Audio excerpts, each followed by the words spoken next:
antibodinya itu sudah mengenali, ini itu Pak, ini itu virus. Mari kita, maksudnya dimakan atau dihancurkan seperti vaksin-vaksin atau pada umumnya. Nah, kurang lebih perjalanan vaksinnya di dalam tubuh seperti itu. Tentu ada pun efek samping daripada itu ya, seperti vaksin-vaksin pada biasanya. Satu, pasti ada demam, karena metabolisme tubuh pasti meningkat.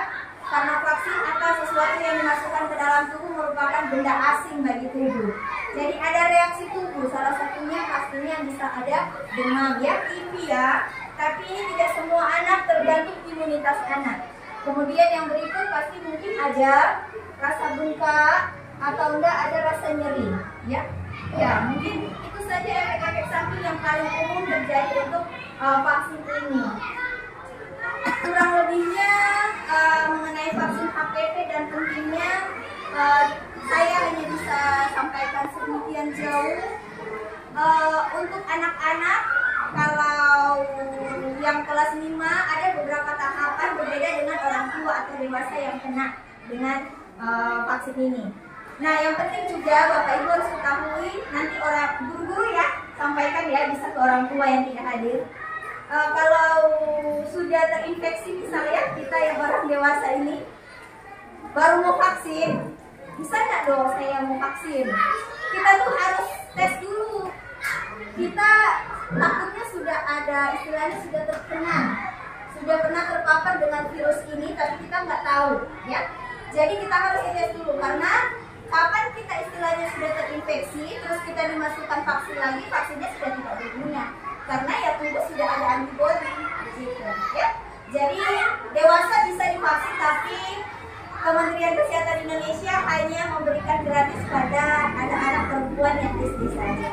Kalau kita mau vaksin bisa ada di laboratorium terlengkap, misalnya Bila ada, Maksima ada ya gitu.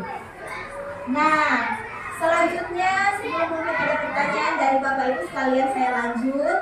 Setelah sosialisasi ini, kenapa kami mengundang Bapak Ibu untuk melakukan sosialisasi?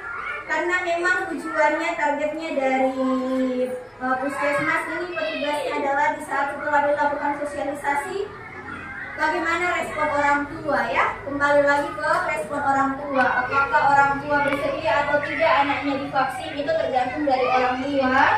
Dan apabila memang sudah ada konfirmasi dari hal itu, dari bidang Puskesmas akan menentukan waktu kapan untuk dilakukan penyuntikan pada anak. Jadi kalau memang bagaimana orang tua bersedia, diharapkan pada saat tiba nanti waktunya dilakukan vaksinasi, benar-benar anak itu tidak dalam keadaan yang sakit. Ya, kita tidak bisa melakukan vaksinasi kalau anak-anak dalam keadaan sakit. Kemudian diharapkan untuk sarapan dulu di rumah ya, mengisi perutnya agar tidak kosong. Kurang lebih itu saja yang bisa dapat kami sampaikan mengenai edukasi tentang vaksin HPV ini. Kurang lebihnya nanti bisa ditanyakan atau bisa selanjutnya berkomunikasi dengan guru dan nanti disampaikan kepada tim Puskesmas. Ya, mungkin itu dari dokter ini ada yang tambahan. Ya.